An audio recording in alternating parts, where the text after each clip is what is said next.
काही जागा या फक्त नकाशावर असतात आणि काही जागा आपल्या आत्म्यामध्ये उतरतात। ही कथा आहे अशा एका शहराची जिथे वेळ थांबतो, जिथे मृत्यूला शेवट नाही आणि जिथे प्रत्येक श्वासात शिव जिवंत आहे।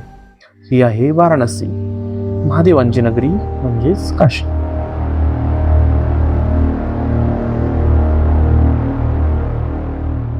संध्याकाळ हळूहळू उतरते, आकाशावर केसरी रंग पसरतो आणि गंगेच्या पाण्यावर हजारो वर्षांची श्रद्धा चमकू लागते।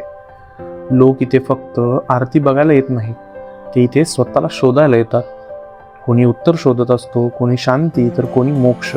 घाटांवर प्रत्येक चेहरा वेगळी कथा सांगत असतो, पण सगळ्यांची भावना एकच असते, ती म्हणजे श्रद्धा।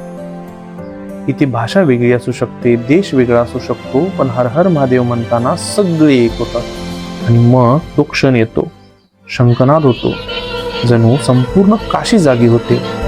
अग्नीच्या ज्योती हवेत नाचू लागतात, धुपांचा सुगंध वातावरणात पसरतो, घंटांचा आवाज, मंत्रांचा गजर आणि गंगेच्या लाटांचा स्पर्श। ही फक्त एक विधी नाही, ही आपल्या आत्म्याची अनुभूती आहे। असं म्हणतात की काशीत मृत्यू आला तर मोक्ष मिळतो, पण कदाचित काशीचं खरं रहस्य मृत्यूमध्ये नाही, तर जिवंत असताना आत्मा जागा होण्यात आहे असं मला वाटतं। गंगेच्या प्रत्येक लाटेमध्ये शेकडो वर्षांची प्रार्थना वाहते आणि त्यावेळी आपल्याला जाणवतं की आपण किती छोटे आहोत आणि ही सृष्टी किती विशाल आहे। रात्र संपते, आरती संपते, पण काशी आपल्या मनातून कधीच जात नाही, कारण काही ठिकाण आपण फक्त बघत नाही, तर ते आपण अनुभवत असतो। आणि काशी ही तशीच एक अनुभूती आहे। हर हर महादेव।